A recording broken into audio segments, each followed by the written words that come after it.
Quel rôle pour la CEDEAO? Ce coup d'État au Niger va-t-il changer la donne? C'est notre grand angle.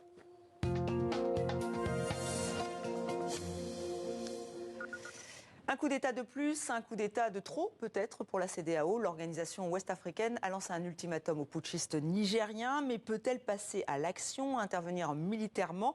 Est-ce légal? Tout simplement, nous allons nous poser ces questions avec Sédik Abba. Bonsoir, rebonsoir. Bonsoir. Journaliste nigérien, président du Centre international de réflexion et d'études sur le Sahel. Vous étiez là en première partie de 64 minutes. Pour vous, pas d'intervention militaire à craindre, à redouter dans les heures qui viennent. Vous allez revenir nous expliquer pourquoi. Et avec nous aussi, Oumar Berthet, bonsoir. Bonsoir. Vous êtes avocat au barreau de Paris, spécialiste du droit communautaire de la CEDEAO, auteur de La CEDEAO face au changement constitutionnel de pouvoir en Afrique de l'Ouest, paru aux éditions L'Harmattan. Donc je vais vous reposer cette question assez simple. Donc pour vous, cette intervention militaire, elle n'aura pas lieu? Non, l'intervention militaire à ce stade, comme vous l'avez bien rappelé, elle va expirer dans quelques heures. Mais il n'y aura pas l'ultimatum, il n'y aura pas d'intervention immédiatement après l'ultimatum, parce que le plan d'intervention tel qu'il a été défini par les chefs d'état-major prévoit l'armée du Nigeria comme ossature de la force d'intervention, le fer de lance. Et les autres armées, celles du Sénégal, celles de la Côte d'Ivoire, celles du Ghana, et éventuellement du Togo et du Bénin, viendraient en complément de la puissance de fait du Nigeria. Or, comme vous savez, le Sénat du Nigeria a retoqué, a refusé à une écrasante majorité, 90% environ, de voix, le feu vert pour l'intervention. Donc, il va falloir que la CEDEAO réajuste sa stratégie d'intervention si jamais l'intervention devait se faire. Deuxième élément d'information important, lorsque la délégation de la CEDEAO est venue à Niamey, conduite par l'ancien chef de l'État nigérien Aboubakar Abdou Salami, et qui comprenait le mur de Sokoto, la plus haute autorité religieuse, en tout cas du nord du Nigeria, à la fin de la discussion, il n'avait pas refermé la porte à la poursuite des négociations. Donc, la possibilité de continuer à discuter entre les militaires autour du coup d'État et la CEDEAO reste encore sur la table. Donc pour vous, l'heure est encore aux négociations, c'est possible. Oumar Berthet, est-ce que c'était légal de toute façon d'intervenir militairement? Alors, le droit de la CEDEAO tel qu'il a été conçu par les États membres de la CEDEAO et en particulier le protocole additionné sur la démocratie et la bonne gouvernance adopté par les États membres de la CEDEAO à Dakar en 2001 et autorise la CEDEAO à s'impliquer dans les modes de désignation des gouvernants des États membres. C'est-à-dire, la CEDEAO doit s'assurer que la dévolution du pouvoir, la manière dont les pouvoirs est transmis dans chaque pays membre se fasse conformément à la constitution de l'État membre, mais aussi au droit de la CEDEAO. Et dans l'hypothèse où il y a une dévolution du pouvoir, un changement de pouvoir qui n'est pas conforme à la constitution du pays, qui n'est pas conforme aux prescriptions que la CEDEAO précise, elle peut édicter des sanctions contre l'État membre concerné. C'est-à-dire que c'est vrai, juste pour, effectivement, vous nous dites que ça fait partie de ses prérogatives, parce qu'on pourrait se dire que cette organisation, au début, elle était économique. Mais finalement, elle a un droit de regard sur ce qui se passe d'un point de vue de l'exécutif, du point de vue de la gouvernance. Effectivement, la CEDEAO a été créée en 1975 dans un but purement économique. Mais elle a été vite rattrapée par la réalité des choses.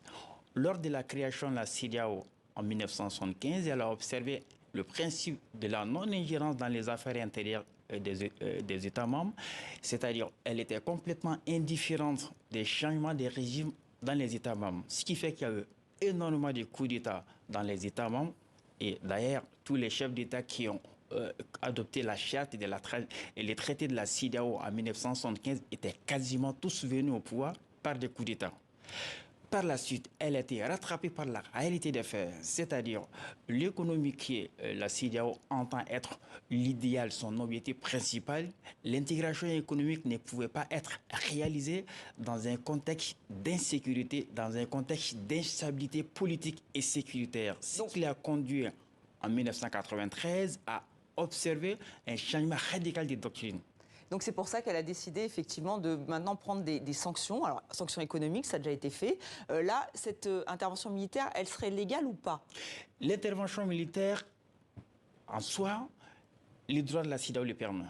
Pour autant, la CEDEAO, vous savez, depuis l'adoption de la Charte des Nations Unies, l'usage de la violence sur la scène internationale revient qu'à l'ONU seulement, ou avec l'autorisation du Conseil de sécurité de l'ONU.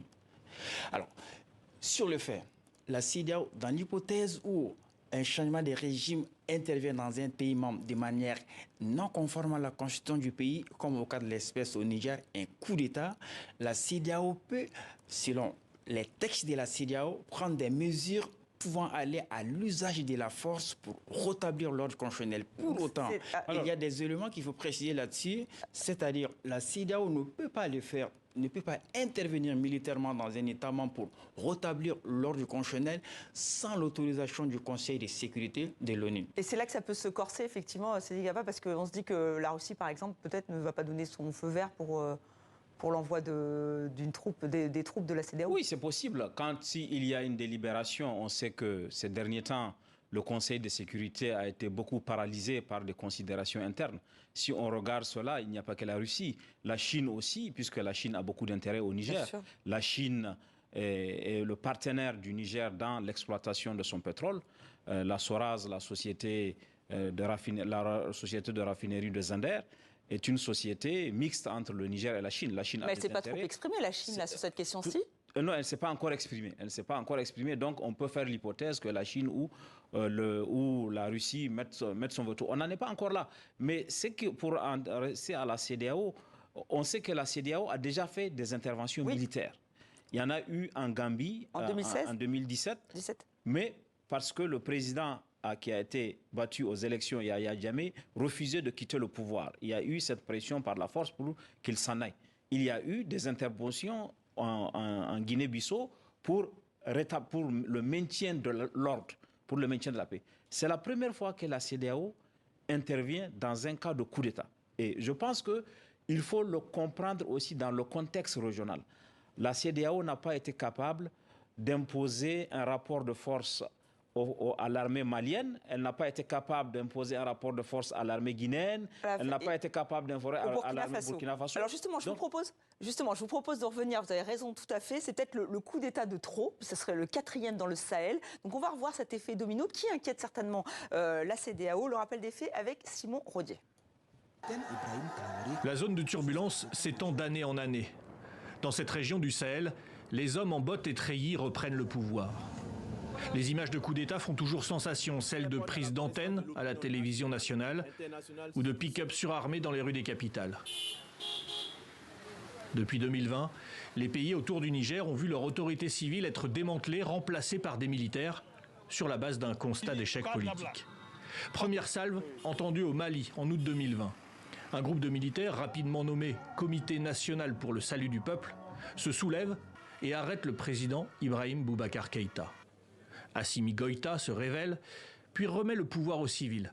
Pas pour longtemps. En 2021, il reprend les rênes par un nouveau coup d'État. Il les conserve encore aujourd'hui.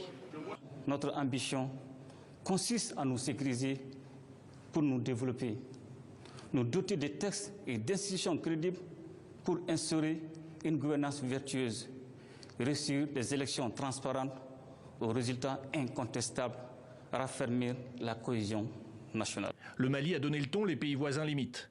Alpha Condé en Guinée cède le pouvoir en septembre 2021 à un colonel des forces spéciales, Mamadi Doumbouya, qui devient président de la transition. Le Burkina Faso connaît 2 coups d'État militaires en 2022. En janvier, par Paul-Henri Damiba. En septembre, Ibrahim Traoré le renverse à son tour. À chaque fois, des militaires dénoncent un manque de moyens pour lutter de manière efficace contre les djihadistes. Au Mali, comme au Burkina Faso, les morts dans les villages se multiplient, la sécurité semble chaque jour plus fragile. Autre prise de pouvoir aux frontières du Niger, le Tchad. Mahamat Idriss Déby est nommé par un conseil militaire de transition après la mort de son père. Et il tient fermement le pouvoir depuis avril 2021, sans aucune certitude sur un retour prochain à une autorité civile. Le Niger était le dernier bastion pour des autorités élues, mais ce pays aussi avait été secoué par ce qui était appelé des tentatives de coup d'État en 2021 et 2022. Arrestations et emprisonnements avaient permis de conserver une stabilité, remise en cause par les événements du 26 juillet. Donc voilà pour ce rappel effectivement des faits. Oumar Berté, vous l'avez dit, hein, la CEDEAO a fini par décider dans ses statuts d'intervenir s'il y avait trop d'instabilité. Mais là, elle a donné un ultimatum. Si elle ne passe pas à l'acte, est-ce qu'elle n'est pas complètement décrédibilisée ? Alors, Il faut contextualiser la chose. Les hypothèses dans lesquelles il est possible pour la CEDEAO d'intervenir militairement dans un État membre dans les cas d'un coup d'État. On évoquait la première hypothèse qu'il faut obligatoirement un mandat du Conseil de sécurité de l'ONU. Il y a d'autres aspects, des hypothèses qui permettent à la CEDEAO de pouvoir procéder au déploiement de ses forces en entrant dans un État membre dans l'hypothèse où il y a un coup d'État. Premier cas, dans le cas d'un déploiement préventif, c'est-à-dire lorsque le coup d'État encourt les risques de conduire à une situation sécuritaire dramatique, elle peut faire ce qu'on appelle un déploiement préventif. Deuxième chose, dans le cas où un coup d'État court les risques de conduire à un désastre humanitaire, elle peut là encore procéder à ce qu'on appelle une intervention humanitaire. Mais merci pour nous rappeler effectivement ce cadre. Mais là, moi, je repose la question. C'est-à-dire que là, elle a donné un ultimatum. Mais si l'ultimatum expire et qu'elle ne fait rien, c'est pas complètement contre-productif? C'est évident. En donnant un ultimatum, elle place la barre très haut. Il lui faudra s'assumer. Et d'autant que, comme je l'ai indiqué, dans les pays concernés, le Burkina Faso, le Mali et la Guinée, elle n'a pas réussi à imposer un calendrier de transition formel aux différentes autorités militaires qui ont pris le pouvoir. Elle joue sa crédibilité dans le dossier du Niger, c'est évident, oui, pour éviter que si le Niger bascule, qu'il ait une contagion, un effet domino, et que demain ce soit d'autres pays, elle joue sa crédibilité.